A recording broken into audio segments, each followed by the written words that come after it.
அனைவருக்கும் வணக்கம். தெய்வீக பலன்கள் சேனல் சார்பாக தங்களை அன்புடன் வரவேற்கிறோம். இன்று நம் காணொளியில் காண விரும்புவது தீய சக்திகளால் பாதிக்கப்பட்ட பெரியோர்கள் வீட்டிற்கு நன்மை பெற செய்த பரிகார முறைகளை பற்றி இந்த காணொளியில் விரிவாக பார்க்கலாம். வாருங்கள் காணொளிக்கு செல்லலாம். மறக்காமல் ஒரு சப்ஸ்கிரைப் செய்யவும். தூங்கிக் கொண்டிருக்கும் குழந்தைக்கு திருஷ்டி சுற்றி போடலாமா என்று பார்த்தால், தூங்கிக் கொண்டிருக்கும் குழந்தையை பெற்றவர்களே கூட அதிக நேரம் பார்க்கக்கூடாது. இந்த சமயத்தில் திருஷ்டி கழித்தல், திருநீர், குங்குமம் விட்டு விடுதல் போன்றவையும் செய்யக்கூடாது. வழிபாட்டில் காற்றடித்து கற்பூர விளக்கு அணைந்து விடாமல் மனம் மருந்துகிறது. பரிகாரத்தை பார்த்தால் காற்றடிப்பதை நிறுத்த இயலாது. இது இயற்கையாக நிகழ்வது. இது போன்ற இடங்களில் நாம் தான் எச்சரிக்கையாக நடந்து கொள்ள வேண்டும். கனத்த ரீதியாக போட்டு விளக்கேற்றலாம். கற்பூரத்தை கட்டியாக வைக்காமல் நொறுக்கி தூளாக நிறைய வைத்து ஏற்றலாம். இதை மீறி காற்றில் அணைத்தாலும் வருத்தப்பட தேவையில்லை. மீண்டும் ஏற்ற வழிபாடு செய்யுங்கள். வீட்டை விட்டு வெளியே செல்லும் போது, பயணத்திற்கு கிளம்பும் போது சகனம் பார்ப்பதுதான் செல்ல வேண்டுமா என்று பார்த்தால், சகனம் பார்ப்பது என்பது சாஸ்திரங்களில் உள்ள விஷயம்தான். ஒரு நல்ல விஷயத்திற்காக நாம் வீட்டை விட்டு கிளம்பும்போது சுமங்கலி பெண்கள் மங்கள பொருட்கள் போன்றவற்றை எதிரில் வந்தால் காரிய ஜெயமாகும் என்று பெரியோர்கள் கூறுவார்கள். எண்ணெய், இரும்பு ஆயுதங்கள் போன்ற பொருட்களை எடுத்து எதிரில் யாராவது வந்தால் செய்யும் காரியம் ஜெயமாகாது மற்றும் இரத்த காயங்கள் ஏற்படாமல் என்று கூறப்பட்டுள்ளது. சாஸ்திரங்கள் சொல்லப்பட்டுள்ள விஷயங்கள் எல்லாமே அனுபவம் உண்மையாக கூறப்படுகிறது. நம்மை காக்கத்தான் இவை கூறப்பட்டுள்ளன. சாஸ்திரம், சம்பிரதாயம், சடங்கு மூன்றிலும் விளக்கமாக கூறினால், சாஸ்திரம் நல்வழிகளை கூறும் நூல்.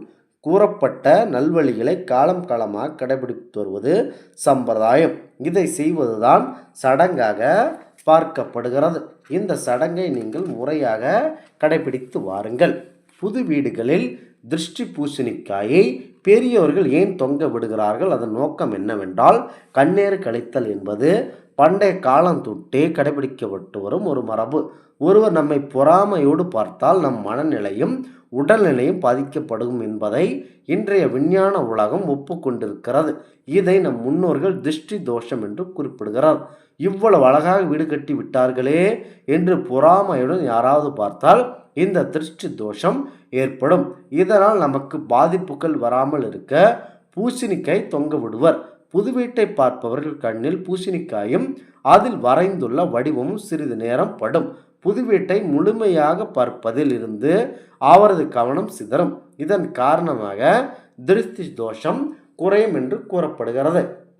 சர்ப்ப தோஷ நிவர்த்திக்கான எளிய பரிகாரம் என்னவென்றால், தினமும் ராகு காலத்தில் ஒரு கிண்ணத்தில் முழு உளுந்து நிரப்பி அதன் நடுவே தீபம் ஏற்றி துர்க்கையையும் ராகுவையும் மனதில் வேண்டி 9 முறை வலம் வாருங்கள். பின்பு அந்த உளுந்து ஏழைக்கு கொடுங்கள். இயன்றவரை உளுந்து தானம் செய்யலாம். தோஷம் நீக்கி மங்களம் ஏற்படும். மரண பயத்திலிருந்து விடுபட நீங்கள் பரிகாரம் என்னவென்றால், ஒரே ஒரு வழி. யாரிடம் இந்த கேள்வியை கேட்காமல் இருப்பதுதான். இது போன்ற சிந்தனைகளுக்கு மனதில் இடம் கொடுக்காதீர்கள். நமக்கு மரணமே கிடையாது என்ற தன்னம்பிக்கையுடன் நிறைய நல்லது செய்யுங்கள். மகிழ்ச்சியாக வாழலாம். காக்கைக்கு பழைய சாதத்தை வைப்பதால் கிரக கோளாறுகள் நீங்கும் என கேள்விப்பட்டது சரியா என்று பார்த்தால், தெய்வ வழிபாடு கிரக கோளாறுகளை நீக்கும். சுவாமிக்கு படைத்த நிவேதன சாதத்தை காக்கைக்கு வைக்கலாம்.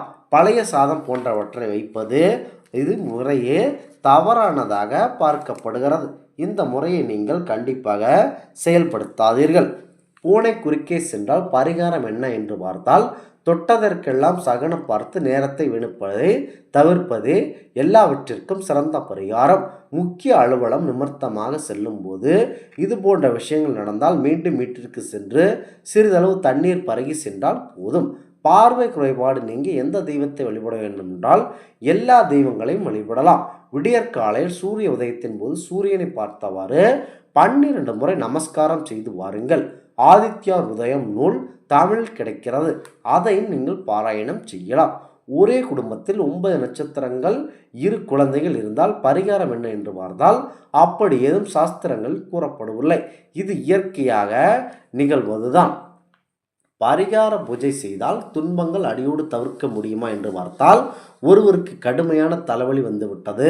சாதாரண டாக்டர்களை நம்பால் மிகப்பெரிய மருத்துவரை நீங்கள் அணுகலாம். உங்கள் டாக்டரிடம் காண்பித்தார், அவர் மருந்து மாத்திரை கொடுத்தார். தலைவலி தீருமோ தீராதோ என்ற அவநம்பிக்கையுடன் மருந்தை சாப்பிட்டால்தான் தலைவலி தீரவில்லை.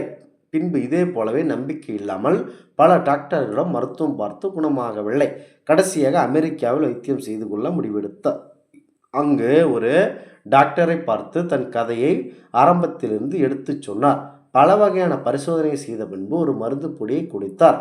அவரும் அதை சாப்பிட்டார். சிறிது நேரத்திலே குணம் தெரிந்துவிட்டது. தீராத என் தலைவிலே ஒரு பொற்று மருந்திலேயே குணப்படுத்தி விட்டீர்கள் என்று ஆச்சரியமாக சொன்னார்.